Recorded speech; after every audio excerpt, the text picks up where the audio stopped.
안녕하세요. 지속가능 환경교육센터 강사 강명선입니다. 날씨의 변화는 그 땅에서 살아가는 생태계를 바꿉니다. 지구온난화로 아열대 기후로 변해가고 있는 우리나라도 먹을거리가 변해가고 있습니다. 지구온난화에 의한 기온 상승과 폭염, 가뭄과 홍수, 폭풍 등의 기후변화가 우리 사회에 다양한 변화를 가져오고 있습니다. 이런 변화는 농업에서도 예외일 수 없는데요. 들쑥날쑥 변화하는 기후는 인간들의 생활에 피해를 안겨줄 뿐만 아니라 농작물에도 막대한 영향을 미칩니다. 산업화로 인해 병들어가는 지구는 날로 급증해가는 이산화탄소 때문에 농사지을 물이 점점 부족해져 가고 있고 기온 변화 등으로 농작물을 제대로 키울 수 없는 환경에 처했습니다. 기후 변화가 먹을거리에 어떤 영향을 끼치는지, 반대로 먹을거리가 어떻게 기후 변화를 가져올 수 있는지, 그래서 어떻게 먹어야 하는지 생각해 봐야 하겠습니다.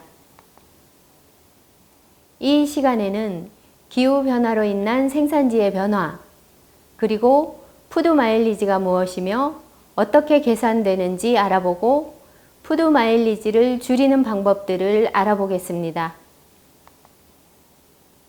현재 한반도는 봄과 가을이 짧아지고 여름이 길어지는 아열대성 기후를 보이고 있으며 우리는 이를 아열대화라고 합니다.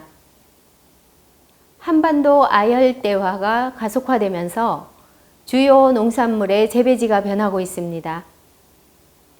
기후 변화로 인해 농산물 재배지가 점차 북상하고 있는데요. 남부 지역에서 주로 생산되던 농작물이 충북과 강원 지역 등 북쪽으로 점차 이동하는 것으로 나타났습니다. 이유는 온실가스 증가에 따른 지구온난화로 재배 한계선이 북상하기 때문입니다.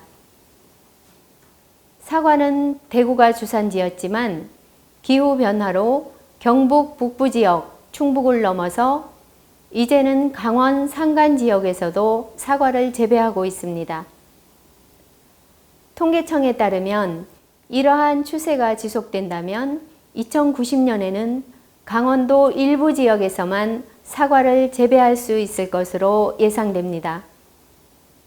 더 시간이 흐른 후에는 제주도 감귤도 강원도에서 재배하게 될지도 모릅니다. 이제는 국내에서도 아열대 작물이 재배되고 있는데요. 높아진 기온 때문에 열대 기후 지역에서나 볼 수 있었던 과일을 우리나라에서도 재배할 수 있게 되었습니다. 태국이나 필리핀 등 동남아 여행을 가서야 맛볼 수 있었던 파파야, 패션 후르츠, 애플, 망고 등의 열대 과일이 국내에서 재배되고 있습니다. 지구온난화로 지구는 점점 뜨거워지고 있는데요. 지난 100년간 지구의 평균 기온 변화를 보면 세계의 평균 기온은 0.7도씨 오른 데 비해 우리나라는 1.5도씨로 세계 평균보다 2배 이상 급격한 기온 상승을 보이고 있습니다. 서울의 경우 1920년대의 여름보다 1990년대의 여름이 16일 정도 길어졌고 겨울은 반대로 19일 정도 짧아졌습니다. 봄, 가을은 길이의 변화가 없지만 시작일과 끝나는 날이 빨라졌습니다. 우리나라에도 평균 기온이 높아지면서 열대과일을 재배하는 농가가 크게 증가했습니다. 열대과일 중에서 재배 면적이 가장 큰 품목은 패션 후르츠, 다음으로는 망고와 구아바, 용과, 파인애플, 파파야와 아보카도 순으로 재배하고 있습니다. 국내에서 생산하고 있는 전체 열대과일의 재배 현황을 비교해 보면 2014년도에서 2015년까지 불과 1년 사이에 재배 면적은 약 2배, 생산량은 약 1.5배 이상 증가했습니다. 과거 열대 과일은 따뜻한 기후를 보이는 제주도에서만 생산되었는데요. 지구 온난화 현상으로 제주도에서 남부 지역 중심으로 그 지역이 확대되는 것을 볼 수 있습니다. 예를 들어 아직까지 애플망고는 대부분 제주도에서 재배하고 있습니다. 애플망고의 재배 면적은 패션 후르츠에 이어 두 번째로 넓은데요. 특히 제주산 애플망고는 부드러운 식감에 당도가 높아서 내국인뿐만 아니라 외국인 관광객에게도 인기가 좋습니다. 하지만 이제 애플망고는 아열대 기후의 북상으로 제주도뿐만 아니라 경남과 전남, 충남에서도 재배되고 있습니다. 이렇게 기후변화로 먹을거리가 이동하고 있습니다. 온난화 영향으로 점점 과일 주산지가 북상할 것으로 내다보고 있는데요.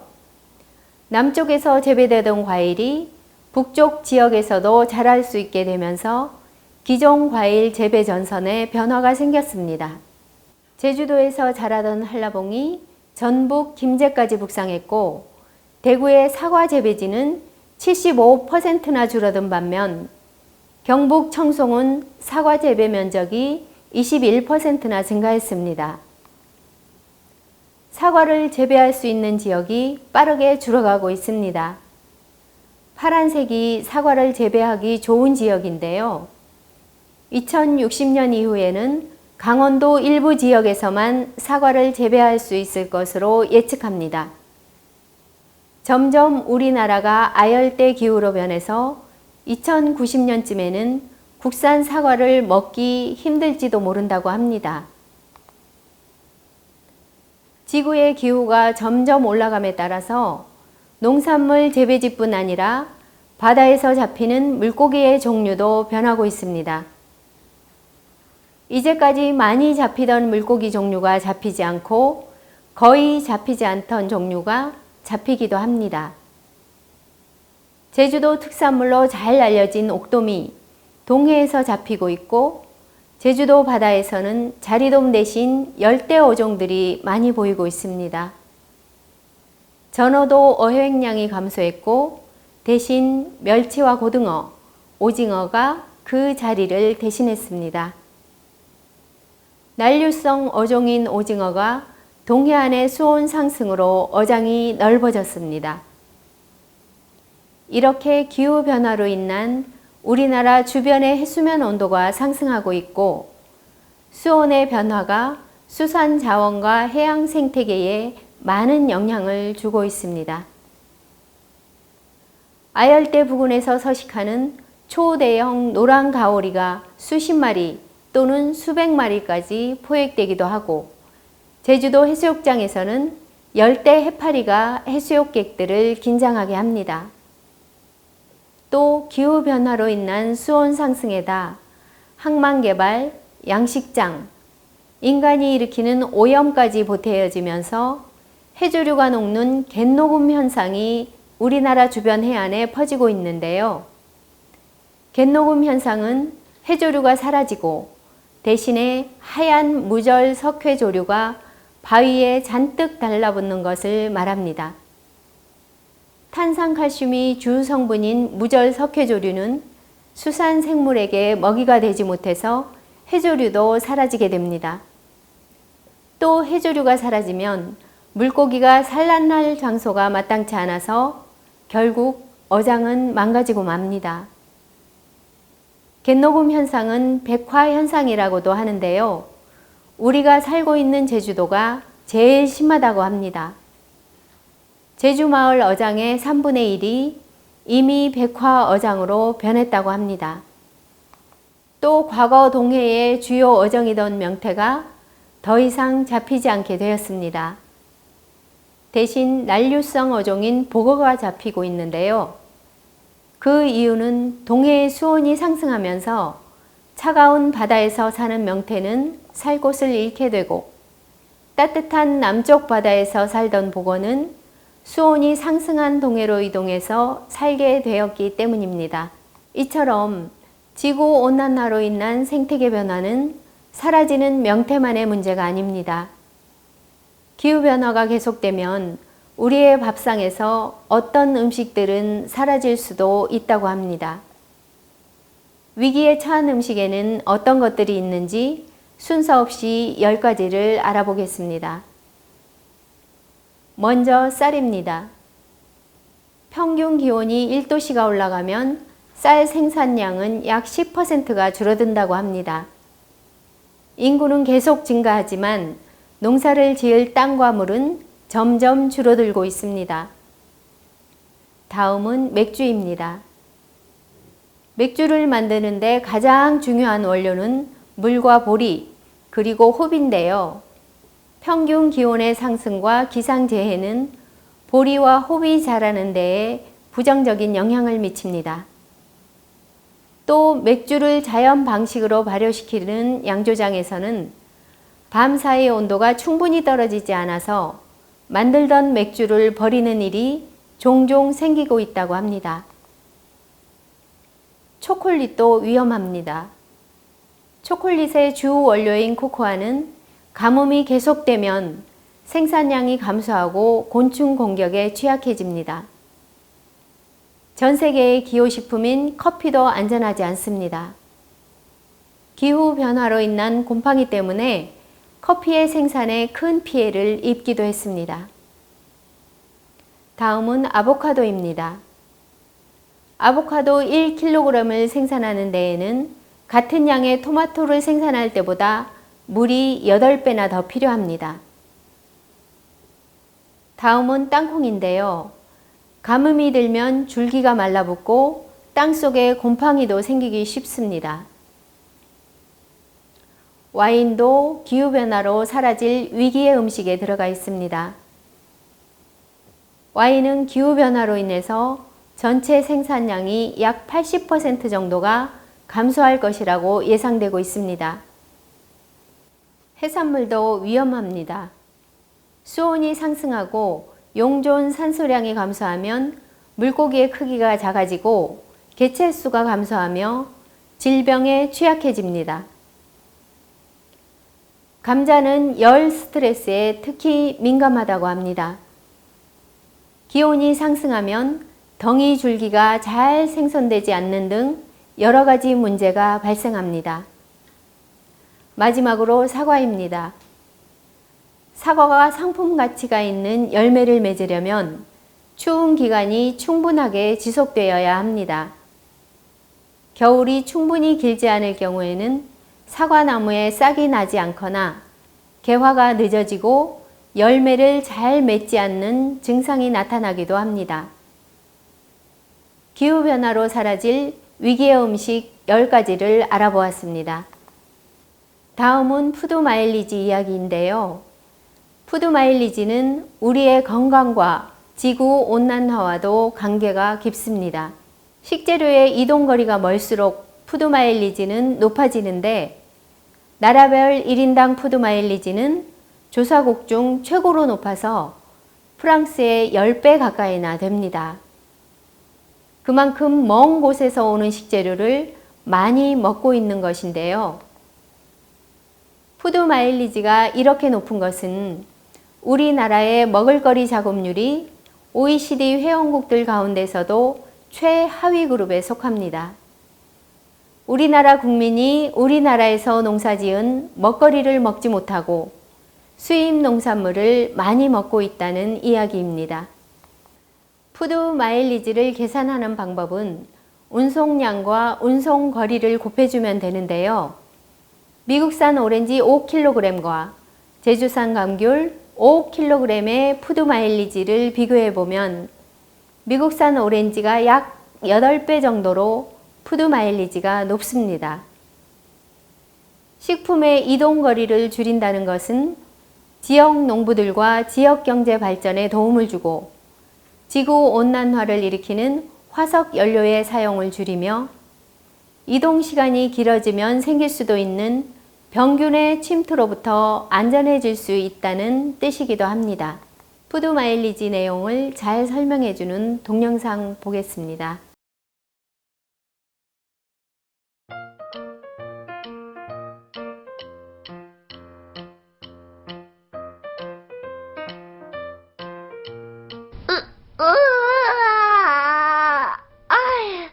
장거리 여행으로 온몸이 뻐근하네. 바나나, 넌 어디서 왔어? 얼마나 멀리서 왔길래 그래? 간단한 내 마일리지를 들으면 아마 깜짝 놀랄걸? 마일리지? 그게 뭐야? 어머, 너 마일리지가 뭔지도 몰라? 마일리지는 배나 비행기를 타고 온 거리만큼 적립해주는 포인트 같은 거야. 마일리지가 많다는 건 그만큼 기차나 배, 비행기를 오랫동안 타고 멀리서 왔다는 거지. 그래서 넌 어디서 왔는데? 나는 따뜻한 섬나라 필리핀에서 왔어. 마일리지로 따지면 나도 지지 않아. 나는 호주에서 온 망고. 하하, 나 오렌지도 미국에서 마일리지 좀 쌓으면서 날아왔지. 이봐. 나는 칠레에서 어제 갓 도착했다고. 토박이 감자, 넌 배나 비행기를 타본 적이나 있어? 촌스럽긴. 맞아. 얘들아, 정신 차려. 너희들이 쌓은 것은 그냥 마일리지가 아니라 푸드 마일리지야. 푸드 마일리지? 푸드 마일리지가 뭐야? 비행기 마일리지랑 같은 거 아냐? 똑똑한 오렌지, 네가 말해봐. 그게 말이지. 뭐더라? 잘 기억이 안 나네. 푸드 마일리지란 말이야. 우리와 같은 식품들이 태어난 곳에서부터 식탁 위에 오르기까지의 이동거리를 말하는 거야. 그러니까 멀리서 올수록 푸드 마일리지는 많이 쌓이는 거지. 나처럼? 나처럼? 그렇지. 하지만 식품은 이동하는 동안에도 신선도가 떨어져. 그리고 푸드 마일리지가 높으면 다른 문제점도 생기지. 아니, 또 무슨 문제가 있다는 거야? 너희들이 먼 곳에서 온 만큼 이동수단에서 많은 연료를 사용하고 탄소를 배출했을 테니 그만큼 환경오염과 지구온난화를 일으킨 거라고. 우리가 환경을 오염시키고 지구의 목숨을 위협했다고? 푸드 마일리지는 적을수록 우리 건강에도 지구 환경 건강에도 1등이라고. 우리 집 가까이에서 나고 자란 제철 식품을 먹는 것이 우리 몸도 지키고 동시에 에너지 낭비도 막아 환경도 지키는 길이란 걸 잊지 마. 푸드 마일리지를 잘 챙겨서 몸도 환경도 함께 지켜나가요. 여러분도 모두 함께 해줄 거죠?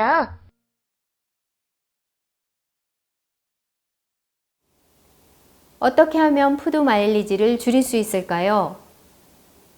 푸드 마일리지를 줄일 수 있는 가장 손쉬운 방법은 가까운 곳에서 나는 먹거리, 로컬 푸드를 이용하는 방법입니다. 로컬 푸드가 좋은 점은 첫째, 이동거리가 적은 로컬 푸드는 친환경 식품이라고 할 수 있습니다.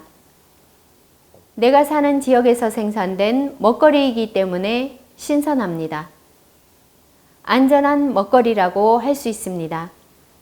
둘째, 로컬 푸드를 많이 이용할수록 지역 경제 활성화에도 큰 도움을 줄 수 있습니다. 로컬 푸드는 생산한 농민들이 직접 직매장에 공급하기 때문에 유통 단계가 확 줄어듭니다. 가격에서 거품이 빠지고 농부에게 돌아가는 몫을 많이 남길 수 있습니다. 소비자는 가격이 싼 농산물을 구입해서 좋고 생산자는 소득이 늘어서 좋습니다. 또 로컬 푸드는 운송거리가 짧아지기 때문에 탄소 배출량까지 줄일 수 있어서 환경을 지키는 데에도 도움이 됩니다. 하지만 아무래도 국산 식품은 수입산에 비해 가격이 높은 경우가 많아서 경제적으로 부담이 될 수 있습니다. 작은 텃밭을 만들어서 간단한 채소를 길러 먹는 것도 푸드 마일리지를 줄일 수 있는 아주 좋은 방법입니다. 푸드 마일리지를 줄이는 세 번째 방법은 제철 식품을 먹는 것입니다. 제철 식품은 과일이나 채소가 자연적인 환경에서 재배되는 시기, 생선의 산란 시기 등 알맞은 계절에 나오는 식품입니다. 제철을 맞은 식재료는 영양분이 풍부하고 맛도 뛰어납니다. 또 자연 환경에서 재배되고 오랫동안 보관하지 않은 식품이라 안전합니다. 이산화탄소 배출량도 적어서 우리에게도 지구에게도 건강한 식품이라고 할 수 있습니다. 푸드 마일리지를 줄이는 방법 네 번째. 패스트푸드보다는 슬로푸드를 먹습니다.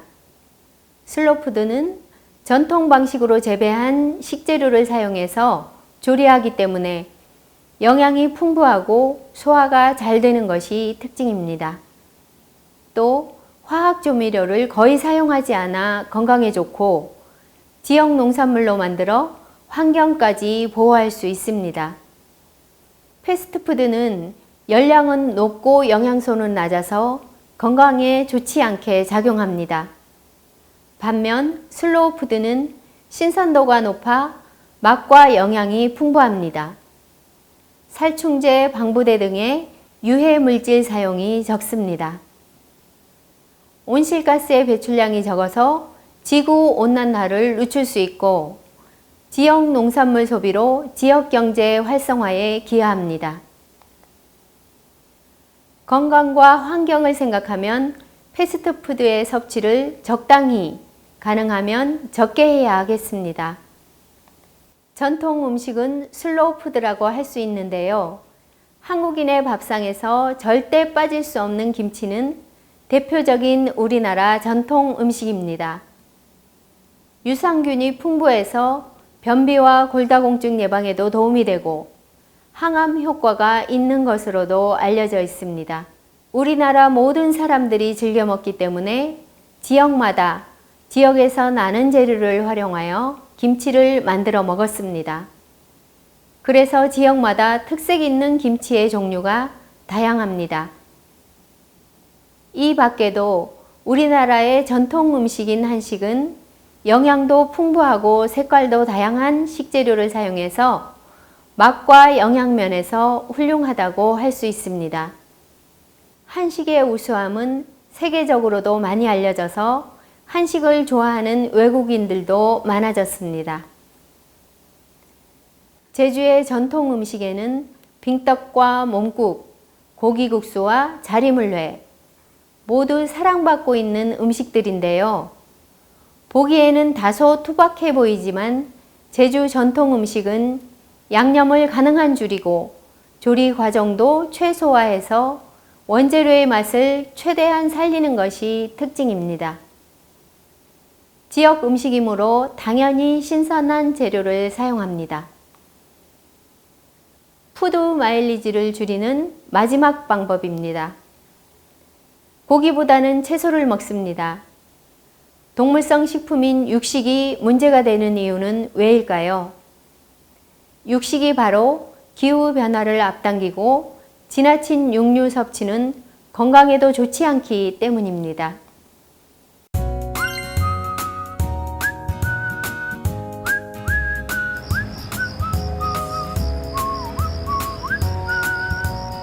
경기 김포에 사는 성광인의 가족의 사연입니다.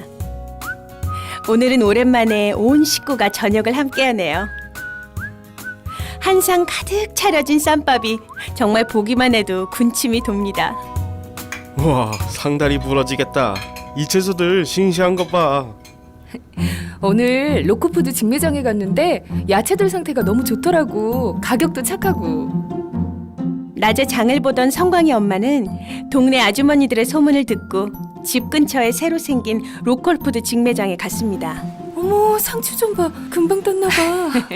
내가 아침에 따온 오이랑 고추도 좀 먹어봐요. 공을 아주 많이 들였어. 게다가 채소를 직접 키우신 어르신들과 정겨운 대화도 나눌 수 있어 먹거리 쇼핑이 더욱 즐거웠습니다. 엄마, 로컬푸드가 뭐야? 우리 지역에서 나는 먹거리를 우리가 사 먹는 거야. 로컬푸드 직매장은 우리 지역에서 생산된 싱싱한 농산물을 농민들이 직접 가져와서 당일 바로 소비자에게 판매하는 곳으로 생산자와 소비자 사이의 거리가 줄어들어서 농부는 제값받아 좋고 소비자는 신선한 먹거리를 싸게 살 수 있어 좋고 모두에게 좋은 일이었습니다. 오랜만에 집에서 저녁 먹으니 너무 좋은데. 아빠, 엄마도 아.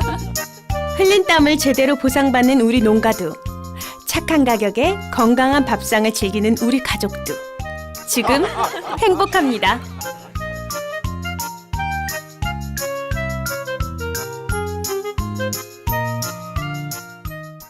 육식의 증가로 비만 인구는 많아지고 살을 빼기 위한 다이어트 산업은 성행 중입니다. 하지만 동아프리카의 인구 50%가 영양실조 상태라고 합니다. 그런데도 지금도 경작지를 만들기 위해 열대우림이 불타고 있습니다.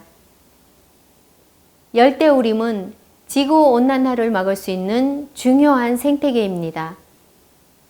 또 세계 음식 소비량의 3분의 1이 버려지고 있지만 전 세계 기아의 수는 계속 증가하고 있습니다.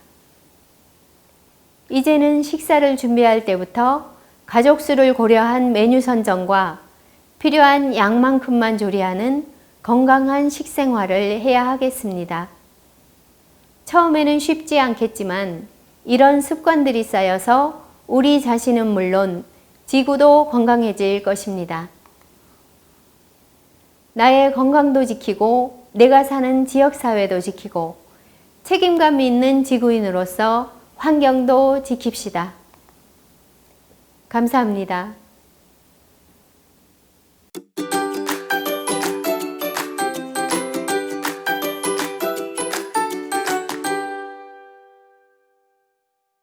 네, 이번 시간에는 오메기떡 만들기를 해볼 텐데요.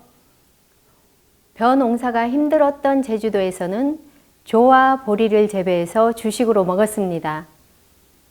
그래서 보리와 조를 이용한 음식 문화가 발달했습니다. 오메기는 좁쌀 중에서도 차조를 말하는 제주 방언인데요. 제주에서는 쌀이 귀했기 때문에 쌀로 빚어낸 술을 먹을 수가 없었습니다. 그 대신 제주에서 많이 나는 좁쌀을 이용해서 오메기 술을 만들어 먹었습니다. 술을 빚고 남은 오메기를 이용해서 떡을 만들어 먹었는데 이것이 바로 오메기 떡입니다. 지금은 오메기 떡이 동글동글한 모양이지만 옛날에는 가운데 구멍이 뚫린 도너츠 같은 모양이었습니다. 가운데가 오목해서 오메기 떡이라 불렀다고도 합니다. 오메기 떡은 차조로 만든 떡에 콩가루나 팥고물을 묻혀 먹던 제주의 전통 음식입니다. 요즘에는 몸에 좋은 제주도 쑥과 찹쌀을 더해서 맛도 좋아지고 영양도 한층 업그레이드 되었습니다. 차조는 단백질과 지방이 풍부한데요. 소화 기능에 도움을 주고 변비에도 효과적입니다. 그리고 칼슘과 철분이 풍부해서 골다공증 예방과 빈혈 예방에도 좋습니다. 또 쑥은 성인병을 예방하는 식물 중 하나인데요. 피를 맑게 해주고 혈압을 낮추는 데 도움을 줍니다. 찹쌀은 폐를 따뜻하게 해줍니다. 또 팥은 심장의 기능을 돕고 부종을 제거하고 혈액순환을 도와주어서 혈관을 건강하게 하는 데 도움을 줍니다. 그러면 오메기 떡을 직접 만들어 보겠습니다. 먼저 팥 앙금을 엄지 손톱 크기로 동글동글 빚어 놓습니다.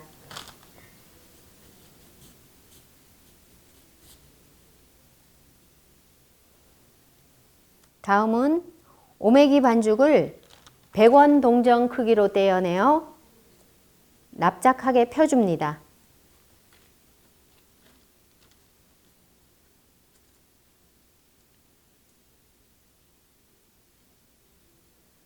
팥 앙금을 가운데에 올리고 반죽으로 감싸줍니다.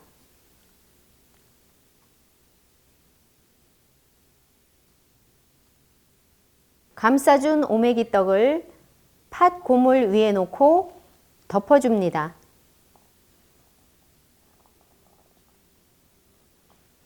살짝 누른 다음에 털어줍니다. 팥 알이 골고루 묻도록 살살 눌러주면 오메기떡 완성입니다. 이렇게 해서 맛있는 오메기떡이 완성되었습니다. 우리 고장의 향토 음식은 우리가 사는 지역의 생활이 고스란히 담겨 있는 문화입니다.